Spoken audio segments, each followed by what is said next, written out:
A fim de ser preservado e mantido, o corpo exige cuidados vários, desde a higiene à conservação das peças que o constituem, sem o que inumeráveis males lhe perturbam o equilíbrio, interrompendo-lhe a existência. Assim também a alma, responsável pela organização somática, é a geradora de forças que facultam a vida física, exigindo, por consequência, atendimento especial, sem o que se lhe desarticulam os equipamentos sutis, fazendo-a tombar no desfalecimento ou na alucinação, com todos os prejuízos disso decorrentes. Desse modo, antes de qualquer atividade, ao iniciar-se o dia, reserva-lhe alguns minutos para a sua sustentação. Faze uma pequena leitura de página otimista e consoladora que te fixe clichês mentais positivos e agradáveis. Medita um pouco no seu conteúdo valioso, como a imprimi-lo nas telas delicadas da memória, de modo que dele te impregnes, estabelecendo uma disposição favorável às lutas que enfrentarás. Encerra esses minutos com uma prece, através da qual intentes sintonizar com o pensamento da sabedoria universal, aurindo inspiração e forças no amor de Deus.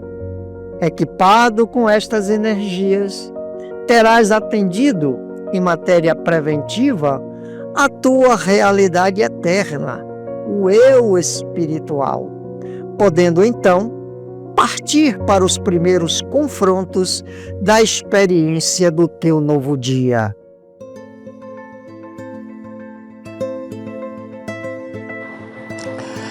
Auxilia o pântano e receberás a terra fecunda. Purifica a fonte poluída e recolherás a água potável. Seleciona o barro escuro e encontrarás a argila preciosa ao teu vaso. Ajuda a sementeira frágil e terás a colheita feliz de amanhã. Lavra a pedra e terás valiosas utilidades. Aperfeiçoa a madeira bruta e exibirás preciosas peças de beleza e enriquecimento. Não desprezes o cascalho contundente, e nele identificarás a existência do ouro. Assim também, não fujas à dor, porque a dor, bem aproveitada, é instrumento divino, através do qual verte para nós outros a corrente dos recursos celestiais. Se desejas realização e vitória, dons e talentos no campo da própria vida, não te esqueças da necessidade de simpatia. Ajuda todos, busca entender tudo e tudo respeitar, e com o tempo perceberás que todos virão ao teu encontro, estendendo-te amparo e compreensão, para que subas livremente à grandeza da vida maior.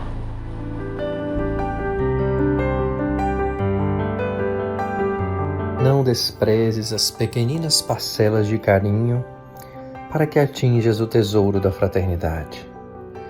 Uma palavra confortadora, o gesto de compreensão e ternura, a frase de incentivo, o presente de um livro, a lembrança de uma flor, 5 minutos de palestra edificante, o sorriso de estímulo, a gota de remédio, a informação prestada alegremente, o pão repartido, a visita espontânea, uma carta de entendimento e amizade, o abraço de irmão, o singelo serviço em viagem, um ligeiro sinal de cooperação. Não é com ouro fácil que descobrirás os mananciais ignorados e profundos da alma. Não é com a autoridade do mundo que conquistarás a devoção real de um amigo. Não é com a inteligência poderosa que colherás as flores ocultas da confiança. Mas, sempre que o teu coração se inclinar para um mendigo ou para um príncipe, envolvido na luz sublime da boa vontade, ajudando e servindo em nome do bem, olvidando a ti mesmo, para que outros se elevem e se rejubilem, guarda a certeza de que tocaste o coração do próximo com as santas irradiações das tuas pérolas de bondade e caminharás no mundo sob a invencível couraça da simpatia para encontrar o divino tesouro da fraternidade em plenos céus. Saudações, queridos caminhantes da estrada em busca do sagrado. Alegria imensa em mais esse encontro que reúne música, poesia e reflexões acerca da nossa busca por Deus. Qual seria o móvel das ações humanas? Resquício de animalidade domesticada, predomínio dos instintos sobre a razão, ou há em nós mecanismos outros que possam nortear nossos comportamentos? Por certo, por detrás dessa reflexão está a consideração sobre estarmos ou não em evolução, migrando dos instintos aos sentimentos e destes para o amor verdadeiro, incondicional, conforme nos ensina o Espírito Lázaro em O Evangelho segundo o Espiritismo. Para falarmos sobre esse assunto, no programa Em Busca do Sagrado abordaremos o tema Os Mansos. A mansuetude é atributo das almas fortalecidas em nobres ideais, às vezes tomada como apatia, símile comportamental, por cuja aparência denota tibieza moral, é, ao contrário desta força, a capacidade de resilir sem detença diante dos acontecimentos, denotando pacificidade em todo agir, todo pensar e todo ser.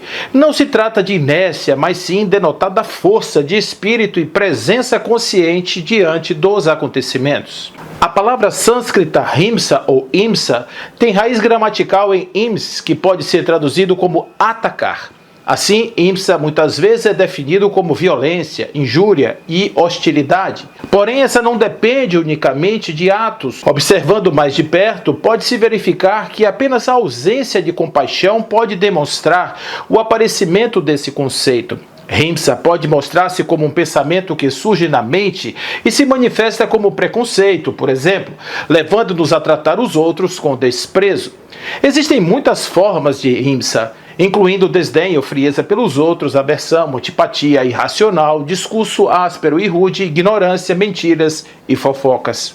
Dentre os fatores causais da himsa, encontra-se a visão apegada à vida e seus dogmas, coisas e costumes, que levam à prática da crítica mordaz dos julgamentos e consequentes discriminações e intolerância. De acordo com o Yoga Sutra Patanjali, a mente estertora em 5 ações primordiais, também conhecidas como kleshas.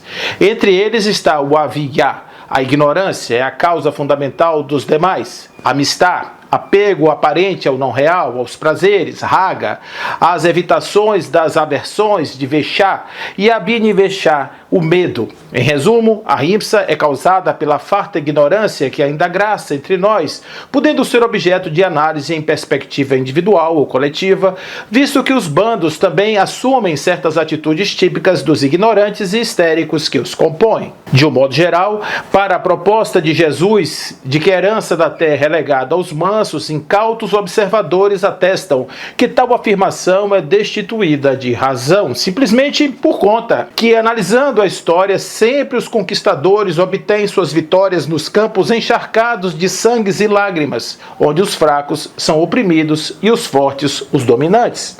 Onde estaria então a lógica de tal assertiva? O ano era 1869, na cidade de Pordambar, na Índia, naquele sábado 2 de outubro de 1869, ano em que se despedia da Terra o codificador Allan Kardec, chegava ao mundo Mohandas Karamchand Gandhi, filho de uma família influente naquela cidade. Como era de praxe, casou-se aos 13 anos com uma jovem de 14, iniciando a sua vida de homem indiano comum. Após os estudos na Inglaterra, retorna à Índia com 22 anos como advogado, indo parar após ajustes na carreira na África do Sul, onde experimenta a questão da discriminação racial e suas implicações para o povo sofrido daquele lugar. A combinação dos seus livros de cabeceira, o Bhagavad Gita e o Sermão do Monte, deram-lhe régua e compasso para experimentar a não violência, o Ahimsa, atitude pacífica em palavras, pensamentos e ações, a qual exerceu forte influência sobre o governo imperialista inglês, culminando com a vitória e consequente libertação daquele povo. Gandhi mostrou que a não violência teria poder sobre as armas. Foi tamanha a sua façanha que chegou a sugerir aos ingleses usarem a mesma estratégia contra os seus arqui-inimigos alemães. Por tal feito, recebe do poeta Rabindranath Tagore a alcunha de Mahatma, ou Venerável.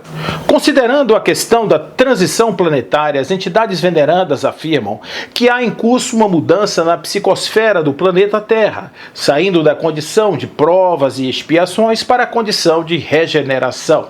Nesse movimento de mudança, haveria transformações no padrão psíquico dos habitantes do planeta Terra, os quais deixariam para trás os hábitos arraigados na ignorância para viger entre todos a predominância do esclarecimento da consciência que discerne entre os valores nobilitantes da liberdade espiritual e as prisões da ignorância vulgar, ou de maneira mais pragmática, haveria transmigração de almas de orbes mais evoluídos para a Terra, da mesma forma que almas menos evoluídas da Terra para outras moradas de menor evolução.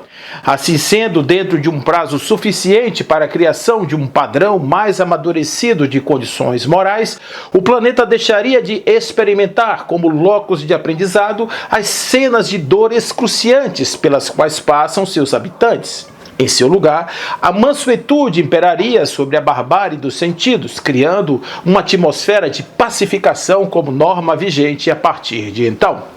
Naquela tarde, o homem observava o meigo Rabi, que enunciava seu discurso profético em tom de versos que acabrunhavam os incautos e animavam os sofridos. Em seu coração, o observador sentia as mágoas lhe corroerem as carnes por conta de tudo que houvera sofrido e experimentado em sua custosa vida. As palavras do mestre lhes acerenavam o juízo e, ao mesmo tempo, exigiam a comprovação de que tais ensinamentos não eram retórica qualquer, mas sim mandatos de vida para os quais a simples observação era sinônimo de desperdício. O convite era para a vida, mas assim pensava o homem sofrido. Seria possível experimentar tal condição? Nos passos de Jesus que se sucederam o ocorrido em aquela tarde, o homem procurava experimentar em todas as oportunidades, observar os pequenos atos daquele divino professor, comprovando a vivência real daqueles postulados. Em todas as paragens, observa o mestre que curava, orientava, acudia, revivencia almas cambaleantes, tudo com a energia do verbo ágil que curava, ressuscitava e expulsava os demônios. Mas trata-se de dispensador capaz de nobre medicamento? Seria ele candidato a tomar daquele cálice para si em experiência sofrida em sua vida? Perguntava o curioso homem que sofria. Contudo, naquela tarde de sexta-feira, a multidão acudia ao Monte da Caveira. A curiosidade mórbida dos abutres levava aqueles ao patíbulo em que o inocente era imolado em silêncio. O homem incrédulo acompanhava os derradeiros passos do seu benfeitor, vendo a sua postura impassível, o homem daquela bem-aventurança. Era, de fato, um manso que caminhava para a morte em atitude de pacificação das almas que assistiam. Os seus, diante do gesto grandioso, não manifestavam ressentimentos, aqueciam impassíveis. O homem observava a cena em silêncio. Em seu derradeiro ato, manifesta o desejo de que o Pai perdoasse aos ignorantes que avançavam contra a sua vida. Eles não sabiam o que estavam fazendo. O homem assustado descia do monte consciente de que sim, era verdade. Os mansos são os vitoriosos. Jesus, em primeiro ato de mansidão, conquistara o coração do incréu, que agora convertido caminharia em sua mansidão, ciente de que assim herdaria a terra.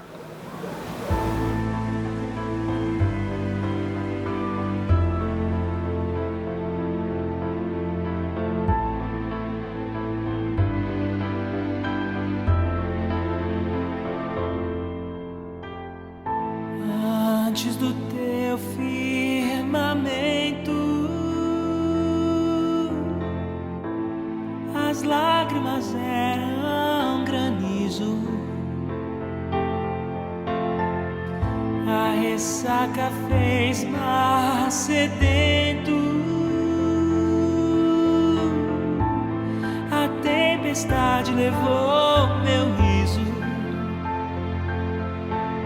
Então chegou a mansidão, então chegou a mansidão.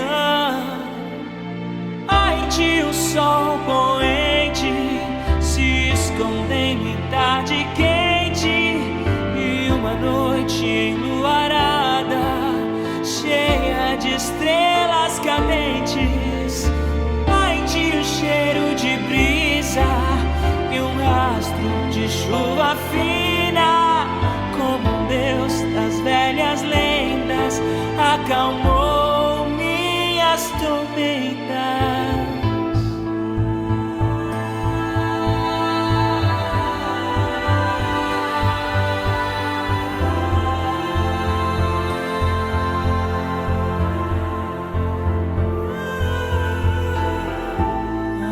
Antes do teu firmamento, eu vivia buscando abrigo contra o implacável vento, em órbitas de olhos indecisos. Então chegou a mansidão, então chegou a mansidão.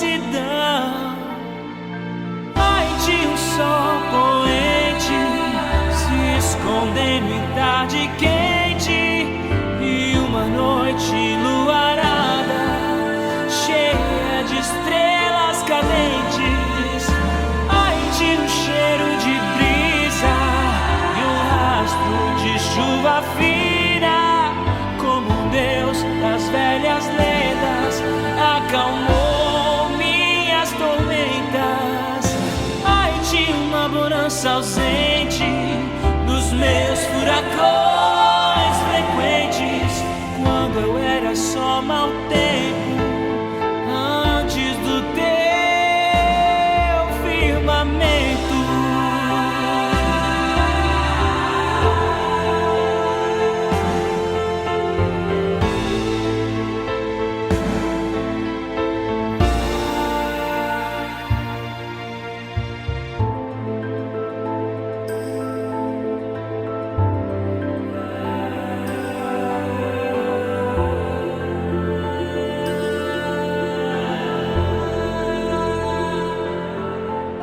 Então chegou a mansidão, ela tem o teu nome.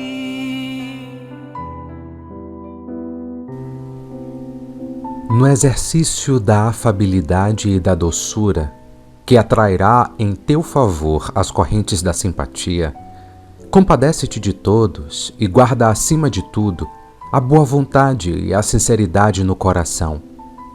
Não será porque sorrias a todo instante que conseguirás o milagre da fraternidade. A incompreensão sorri no sarcasmo e a maldade sorri na vingança. Não será porque espalhes teus ósculos com os outros que edificarás o teu santuário de carinho. Judas, enganado pelas próprias paixões, entregou o mestre com um beijo. Por outro lado, não é porque apregoas a verdade com rigor que te farás abençoado na vida. A irreflexão no serviço assistencial agrava as doenças e multiplica os desastres. Com a franqueza agressiva, embora tocada de boas intenções, não serás portador do auxílio que desejas, conseguindo gerar tão somente o desespero e a indisciplina. Não será com o elogio público ou com a acusação aberta que ajudarás ao companheiro. Quase sempre, o louvor humano é uma pedra no caminho e a queixa habitualmente é uma crueldade. Sorrisos e palavras podem estar simplesmente na máscara. Na alegria ou na dor, no verbo ou no silêncio, no estímulo ou no aviso, acende a luz do amor no coração e age com bondade. Cultivemos a brandura sem afetação e a sinceridade sem espinhos. Somente o amor sabe ser doce e afável para compreender e ajudar, usando situações e problemas, circunstâncias e experiências da vida para elevar nosso espírito eterno ao templo da luz divina. Mãezinha querida, lembro-me de ti quando acordei para recordar. Debruçada ao meu berço, cantavas baixinho e derramavas no meu rosto pequeninas gotas de luz que mais tarde vim a saber serem lágrimas. Conchegaste-me no colo como se me transportasses a brando ninho e desde então nunca mais me deixaste. Quando os outros iam à festa, velavas comigo, ensinando-me a pronunciar o bendito nome de Deus. Noutras ocasiões, trabalhavas de agulha aos dedos, contando histórias de bondade e alegria para que eu dormisse sonhando.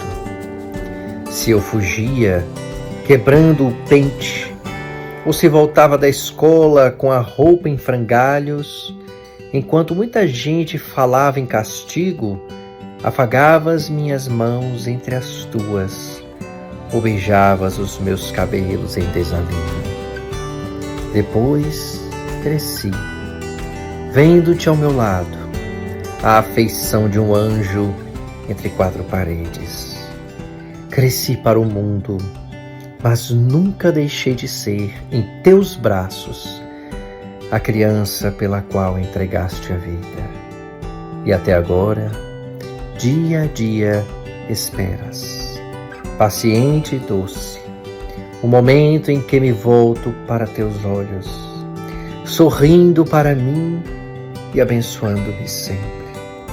Ainda mesmo quando os meus problemas te retalhem o peito por lâminas de aflição. Hoje, ouvi a música dos milhões de vozes que te engrandecem. Quis apanhar as constelações do céu e misturá-las ao perfume das flores que desabrocham no chão, para tecer-te uma coroa de reconhecimento e carinho. Mas, como não pudesse, venho trazer-te as pétalas de amor que colhi em minha alma. Recebe-as, mãezinha. Não são pérolas, nem brilhantes da terra. São as lágrimas de ternura que Deus me deu para que te oferte o meu próprio coração, transformado num poema de estrelas. Em bucólica paisagem deitava um pequeno lago cuja superfície refletia as nuvens do céu. Suas águas cristalinas abasteciam de vida uma pequena comunidade de peixes e sapos que coachavam em sintonia ao cair das tardes. Era uma cena daquelas vistas nos quadros pintados em adornos do coração, salpicados por tintas de saudade. A vida transcorria célere e perfeita, até que um dia, sons estranhos vindos do além-vale despertaram nos habitantes daquele lugar aquele misto de medo e curiosidade. Qual seria a fonte de tais barulhos?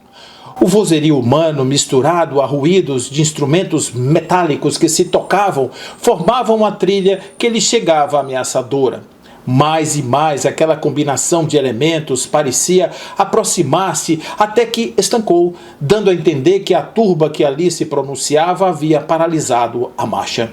Chegamos, eis o local cujo veio principal se encontra, vociferavam homens em tonalidade grave. Naquele local escolhido pelos visitantes havia, de fato, um grande tesouro escondido nas profundezas da terra. Ouro e pedrarias, por algum motivo especial ou capricho da natureza, haviam sido depositados, quais se o planeta também possuísse cofres onde armazenaria suas riquezas.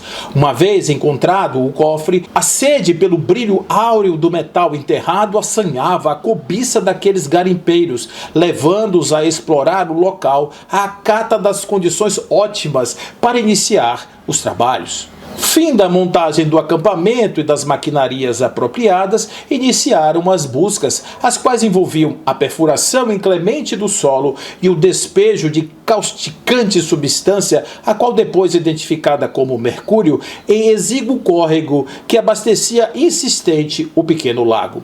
À medida em que as batéias iam circulando, o cascalho retirado do solo perscrutado, mais e mais do sufocante elemento ia modificando a paisagem local, ceifando a vida daqueles pequeninos seres que faziam do lago sua morada. Inicialmente os peixes, depois os sapos, e quando menos se esperava, o pequeno lago havia se transformado em um charco pestilento, cujas águas ácidas eram instrumentos para a morte, em nada lembrando os tempos áureos da beleza e vida ali vigentes. O pequeno lago chorava em uma tristeza sem fim, enlutado pelos amigos que partiram, nutrindo em seu peito aquoso uma raiva sem precedentes daqueles incautos seres que haviam contaminado suas águas. Chorou, chorou, até que foi acudido pelo Senhor das Águas, que assistia impassível à cena. Amigo querido, falou o Senhor das Águas, acolhendo a dor daquele que ali chorava, vejo que estás em situação deveras preocupante. Onde está aquela serena majestade de outrora? Onde foi parar o dispensador de vidas que trazia paz e harmonia a essas paragens? O lago, como despertado de lôbrego sono, vendo à sua frente aquela diáfana imagem, tentou expressar alegria incontida, porém eram tão turvas as suas águas que mal podia esboçar sequer um sorriso como manifesta satisfação. O Senhor das Águas, entendendo as dificuldades do lago, acrescentou: compreendo tuas dificuldades, nobre amigo, todavia, vendo-o oprimido por causa estranha aos teus desejos e passivo, assisto sucumbir em sentimentos negativos que o aniquilarão por completo. O pequeno lago, ouvindo aquelas palavras, estranhou, afinal, o que podia ele fazer? Eram tantos os garimpeiros ali acampados que não havia forma de escapar. Mais uma vez, ciente das limitações do pequeno amigo, o Senhor obtemperou. O que queres, afinal? Qual o seu desejo? Senhor, adiu o lago sereno. Quero a limpidez de volta. Desejo ser o local onde os homens bebam minhas águas e os peixes e sapos possam viver. Tenho saudades daquelas meigas sinfonias vespertinas. Pequeno amigo, se queres a vida, deves preparar-te para as ocorrências dela decorrentes. Sois o veio da riqueza em cujas águas o ouro encontrou repasto para abrigar-se. Os homens, em busca do ouro, atacam-no sem clemência, condenando o teu futuro. Tuas águas, antes mananciais de vida, tornaram-se pântano andrajoso, veículo da temida morte. Sim, foste atacado pelos males do mundo, porém, se nada fizeres, sereis apenas isso, um lago imundo, inservível, depósito de toxinas impiedosas derramadas mais e mais sobre ti. Se queres a vida, deves reagir. Ouvindo aquelas palavras, o meigo lago redarguiu: Senhor, como? Ore, meu filho. Quem sabe o Deus da chuva não te ouve as súplicas e vem interceder em teu favor. O pequeno lago orou, Orou, até que um dia uma torrente de água vinda de cima das montanhas despencou sobre o pequeno lago, arrastando os miasmas ali depositados pelas vias do pequeno córrego, transformando em um rio tal o volume de água que chegava. O pequeno lago sentiu-se agraciado pelos céus, afinal, essa seria a forma de limpar-se daquelas impurezas. Ao mesmo tempo, pensou em vingar-se daqueles homens, afinal, se inundasse o acampamento, quem sabe os expulsasse. Todavia, ao tomar tal decisão, viu suas águas serem espalhadas pela superfície do vale, afastando-se do rumo pronunciado pelas margens que o delineavam, enfraquecendo-se de tal maneira que, embora causasse até alguns prejuízos em pouco tempo, a terra absorvia as águas excedentes, retornando o lago ao seu pequeno burgo, indefeso ao ataque que àquela altura prosperava. Vendo que a situação não resolvia, o pequeno lago orou fervorosamente mais uma vez, pedindo solução, ao que atendido foi assistido pelo Senhor das águas que retornava. Senhor, disse apressado o pequeno lago, vejo que não adiantaram as minhas orações. Afinal, apesar da tromba d'água que me invadiu, retorno ao mesmo lugar em que me encontrava. Vejo que meu caso é perdido e que pouco ou quase nada pode ser feito. Amigo, intercedeu o Senhor das águas. Vejo que não compreendeste a lição a qual permitirias tornar-te capaz de reagir, limpando as tuas águas, seguindo o curso combinado. Por isso, clamastes à fonte da tua vida, para que te deste mais vida, e o que fizeste com o que recebeu? Pensou em vingar-se, e ao fazê-lo, perdeu o rumo da tua jornada, esparzindo as águas sobre o terreno pantanoso, que, ávido de ti, tirou-te a única forma de resolveres teus problemas. Se queres a vida, clames por ela, e ao recebê-la, siga teu rumo sem perderes tempo com as pedras atiradas ao teu leito. Agasalhas, pois, serão no futuro as que abrigarão os peixes que retornarão para ti. As sujidades depositadas em tuas águas, condu-las em segurança até a foz do imenso mar. Rogues à fonte das águas para que permaneças contigo, aurindo de mananciais cada vez mais generosos, o quanto te permitirás alcançar teu glorioso destino. Por fim, não te percas do caminho. Vida só se obtém com mais vida. O pequeno lago orou com imensa força à fonte das águas, que solicita aqueceu. Doravante, tornar-se-ia caudaloso rio, seguindo seu rumo, despejando tudo quanto coletado pelo caminho em um oceano infinito que o aguardava ao fim da jornada. Os homens, exaurindo o veio, abandonaram o local. Sapos e peixes retornaram àquelas águas e o lago sorria feliz. Não era mais o tímido lago, era o imenso rio que seguia impassível os males do mundo. As correntes do vento que vinham do Oriente traziam alvíceras pronunciadas pela mente consoladora, que, qual fonte das águas, descera à terra, aquecendo ao clamor dos corações humanos, embebidos em pestilentas toxinas dos pensamentos em desalinho. Bem-aventurados os mansos, porque herdarão a terra. O rio, ouvindo aquelas palavras desdobradas nas onomatopeias da bucólica paisagem, sorria, ciente das suas verdades, torcendo para que os homens um dia pudessem também assim compreender.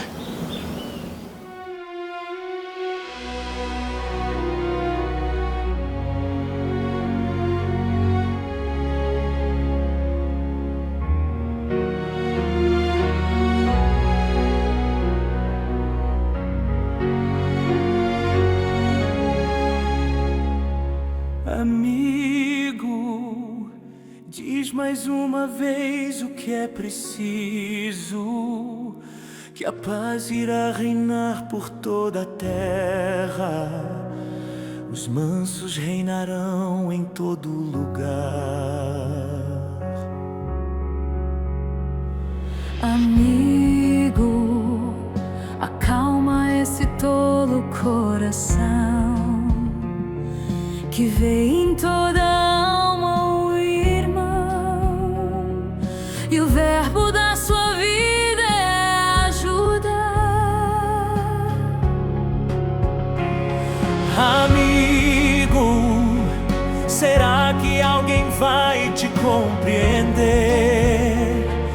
deixar de estar vivendo por viver e aceite o teu convite pra mudar.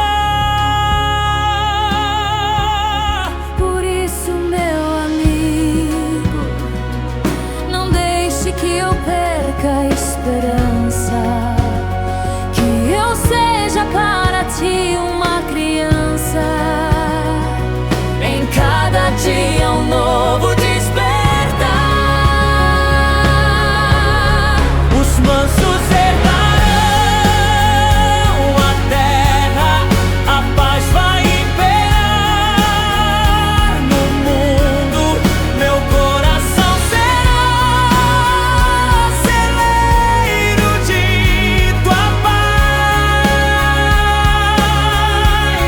Unidos de uma vez e pra sempre, fazendo nesta vida diferente a morte, o mal, as guerras, os crimes nunca mais.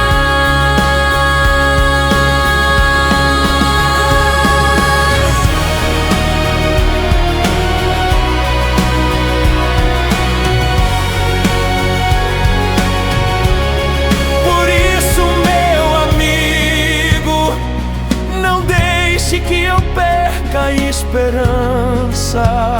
Que eu seja para ti uma criança. Em cada dia um novo despertar. Os mansos herdarão a terra, a paz vai imperar no mundo. Meu coração será celeiro de tua paz. Unidos de uma vez e pra sempre, fazendo nesta vida diferente a morte, o mal, as guerras, os crimes nunca mais.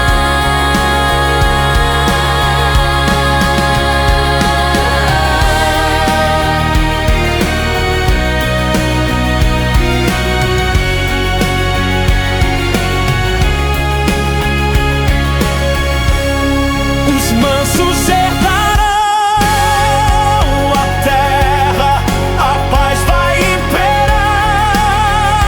no mundo. Meu coração será celeiro de tua paz. Unidos de uma vez e pra sempre, fazendo nesta vida diferente a morte, o mal, as guerras, os crimes nunca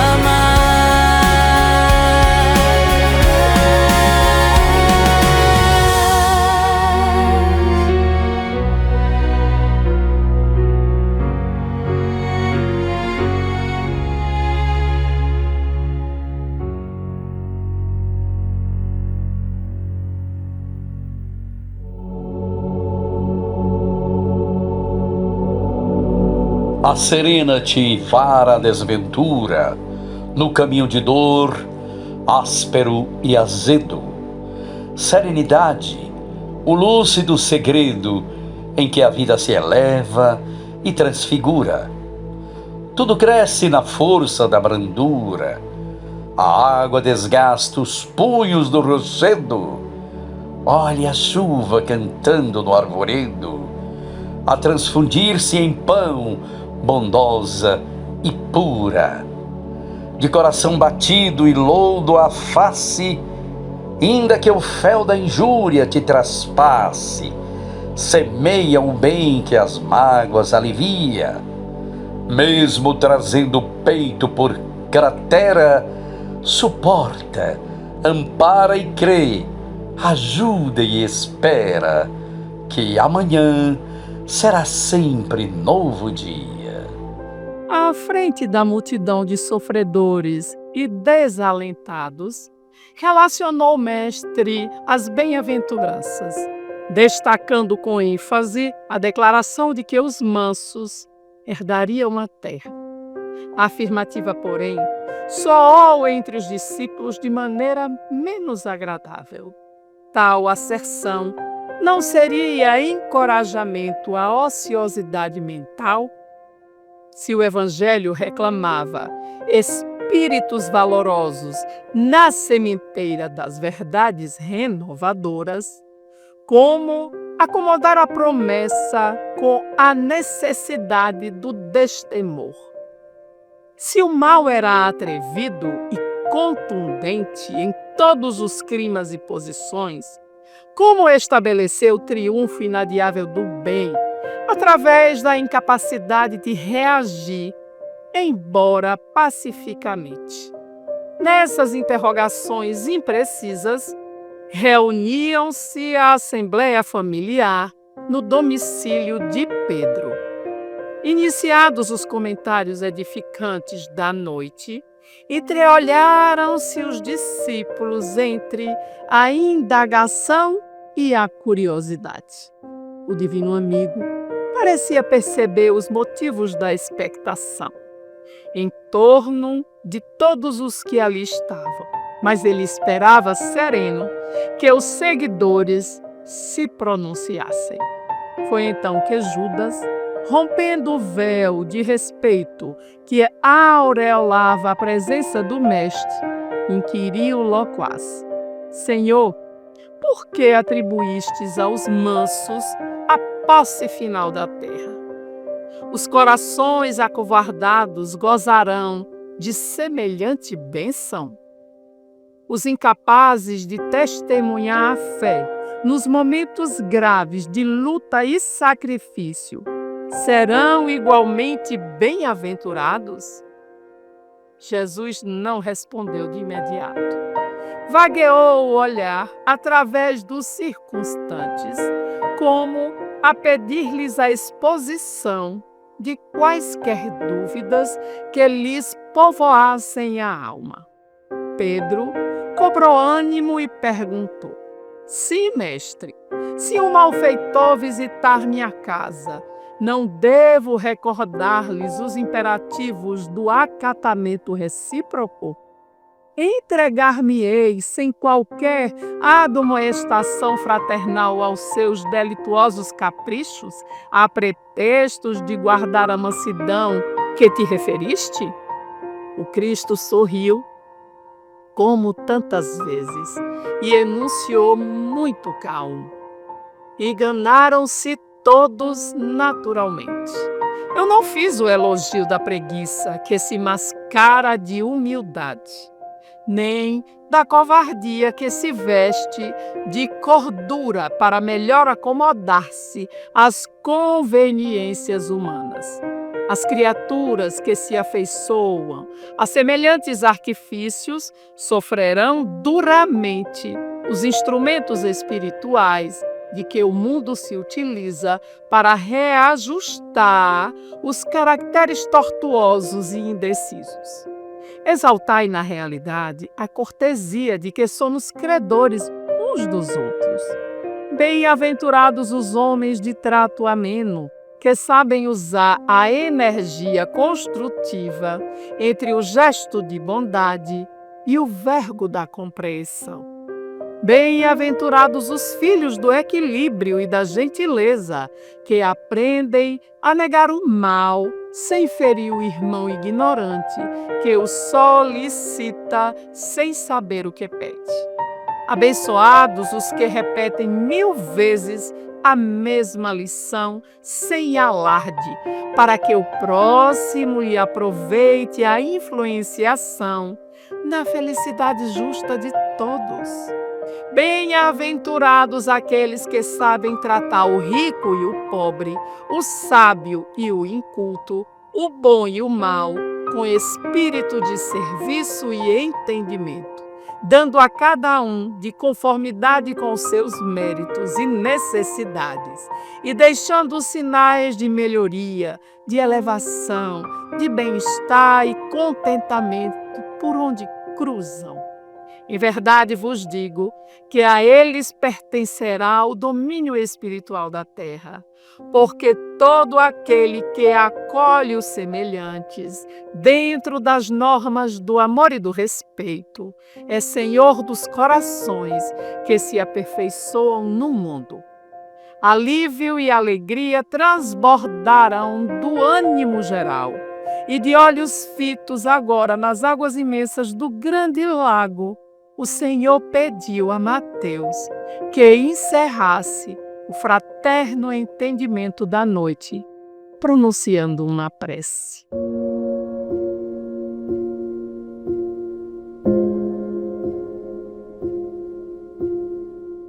Bem-aventurados os mansos, porque eles herdarão a terra. Jesus, Mateus capítulo 5, versículo 4.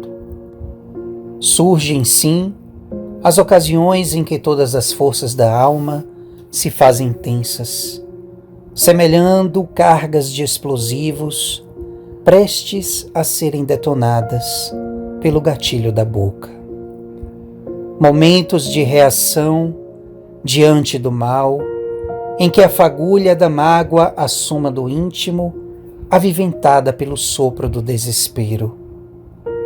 Entretanto, mesmo que a indignação se te afigure justificada, reflete para falar. A palavra não foi criada para converter-se em raio da morte. Imagina-te no lugar do interlocutor. Se houve deficiência no concurso de outrem, recorda os acontecimentos em que o erro impensado te marcou a presença. Se algum companheiro falhou involuntariamente na obrigação, pensa nas horas difíceis em que não pudeste guardar fidelidade ao dever. Em qualquer obstáculo, pondera que a cólera é bomba de rastilho curto, comprometendo a estabilidade e a elevação da vida onde estoura. Indiscutivelmente, o Verbo foi estabelecido para que nos utilizemos dele. O silêncio é o guardião da serenidade, todavia, nem sempre consegue tomar-lhe as funções. Isso, porém, não nos induz a transfigurar a cabeça num vulcão em movimento, arremessando lavas de azedume e inquietação. Conquanto se nos imponha dias de franqueza e esclarecimento, é possível equacionar harmoniosamente os mais intricados problemas sem adicionar o fogo da violência às parcelas da lógica.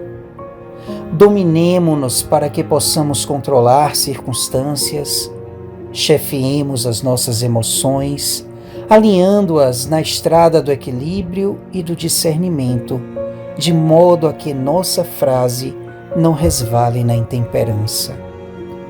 Guardar o silêncio quando preciso, mas falar sempre que necessário, a desfazer enganos e a limpar raciocínios, entendendo, porém, que Jesus não nos confiou a verdade para transformá-la numa pedra sobre o crânio alheio, e sim num clarão que oriente aos outros e alumie a nós.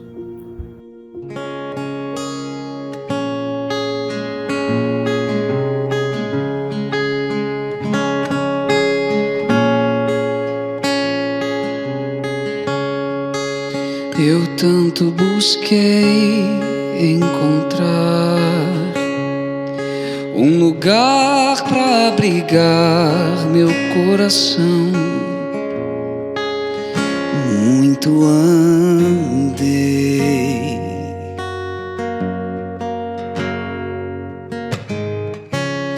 pés cansados já não podem seguir. Se o coração só quer voltar para o lar, toda raiz precisa se firmar.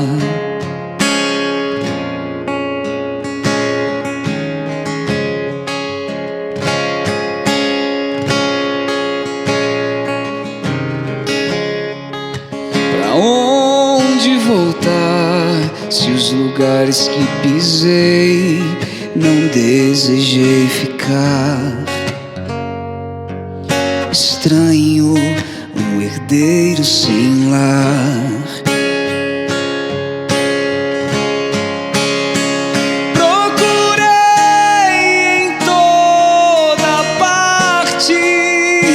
Só metade encontrei. Tive o topo do mundo debaixo dos meus pés.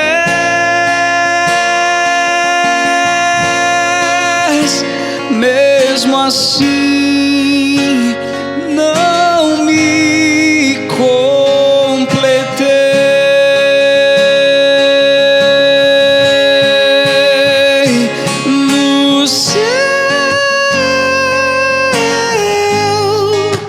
Serei inteiro e a dor não mais terá lugar em mim. Toda alegria que se foi retornará. Mas até esse dia eu serei metade.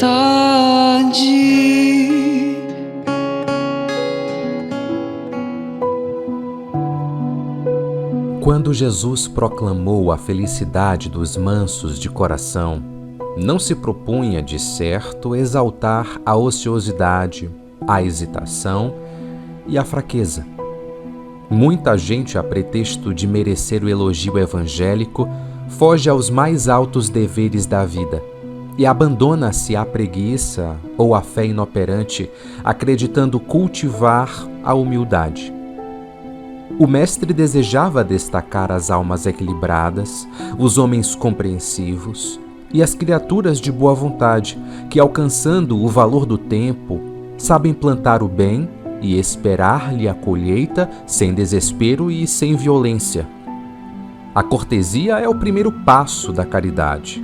A gentileza é o princípio do amor. Ninguém precisa, pois, aguardar o futuro a fim de possuir a terra. É possível orientá-la hoje mesmo, detendo-lhe os favores e talentos entre os nossos semelhantes, cultuando a bondade fraternal. As melhores oportunidades de cada dia no mundo pertencem àqueles que melhores se fazem para quantos lhes rodeiam os passos. E ninguém se faz melhor arremessando pedras de irritação ou espinhos de amargura na senda dos companheiros. A sabedoria é calma e operosa, humilde e confiante. O espírito de quem ara a terra com Jesus compreende que o pântano pede socorro, que a planta frágil espera defesa, que o mato inculto reclama cuidado e que os detritos do temporal podem ser convertidos em valioso adubo no silêncio do chão. Se pretendes, pois, a subida evangélica, aprende a auxiliar sem distinção. A pretexto de venerar a verdade, não aniquiles as promessas do amor. Abraça o teu roteiro com a alegria de quem trabalha por fidelidade ao sumo bem, estendendo a graça da esperança a benefício de todos. E um dia todos os que te cercam e te acompanham entoarão o cântico da bem-aventurança que o teu coração escreveu e compôs nos teus atos, aparentemente pequeninos, de fraternidade e sacrifício em favor dos outros. Em tua jornada de ascensão, a divina luz. Insignificante é o pingo d'água, todavia, com o tempo, traça um caminho no corpo duro da pedra. Humilde é a semente, entretanto, germina com firmeza e produz a espiga que enriquece o celeiro. Frágil é a flor, contudo, resiste à ventania, garantindo a colheita farta. Minúscula é a formiga, mas edifica a força de perseverança complicadas cidades subterrâneas. Submissa é a argila, no entanto, com auxílio do oleiro, transforma-se em vaso precioso. Branda é a veste física que um simples alfinete atravessa, todavia suporta vicissitudes incontáveis e sustenta o templo do espírito em aprendizado por dezenas de lustros repletos de necessidades e padecimentos morais. O verdadeiro progresso prescinde da violência. Tudo é serenidade e sequência na evolução. Aprendamos com a natureza e adotemos a brandura por diretriz de nossas realizações para a vida mais alta. Mas não a brandura que se acomoda com a inércia, com a perturbação e com o mal, e sim aquela que se baseia na paciência construtiva, que trabalha incessantemente e persiste no melhor a fazer, ultrapassando os obstáculos que a ignorância lhe atira à estrada e superando os percalços da luta, a sustentar-se no serviço que não esmorece e na esperança fiel que confia, sem desânimo, na vitória final do bem.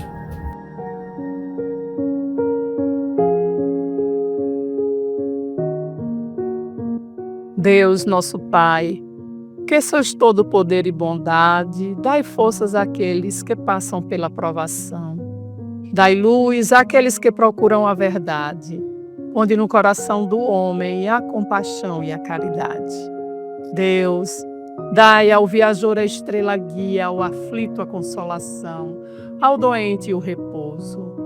Pai, dai ao culpado o arrependimento, ao espírito a verdade, à criança o guia, ao órfão o pai. Senhor, que a vossa bondade se estenda sobre tudo o que criastes. Piedade, Senhor, para aqueles que vos não conhecem, e esperança para aqueles que sofrem. Que a vossa bondade permita aos Espíritos Consoladores derramarem por toda a parte a paz, a esperança e a fé. Deus, um raio, uma centelha do vosso amor pode iluminar a terra.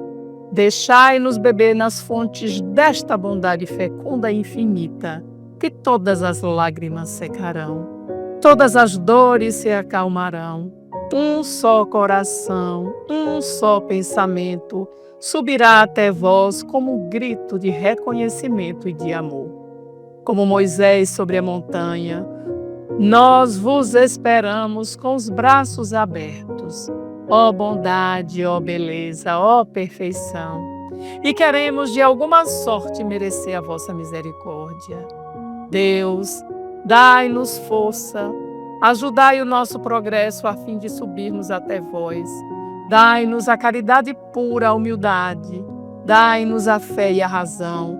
Dai-nos a simplicidade, que fará de nossas almas o espelho onde se há de refletir a vossa divina imagem. Que assim seja.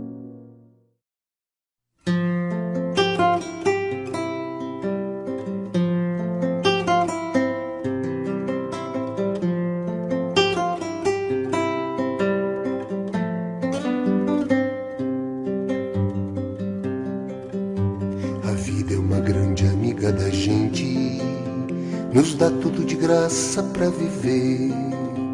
Sol e céu, luz e ar, rios e fontes, terra e mar. Somos os herdeiros do futuro e pra esse futuro ser feliz vamos ter que cuidar bem desse país. Vamos ter que cuidar bem desse país. Será que no futuro futuro haverá flores?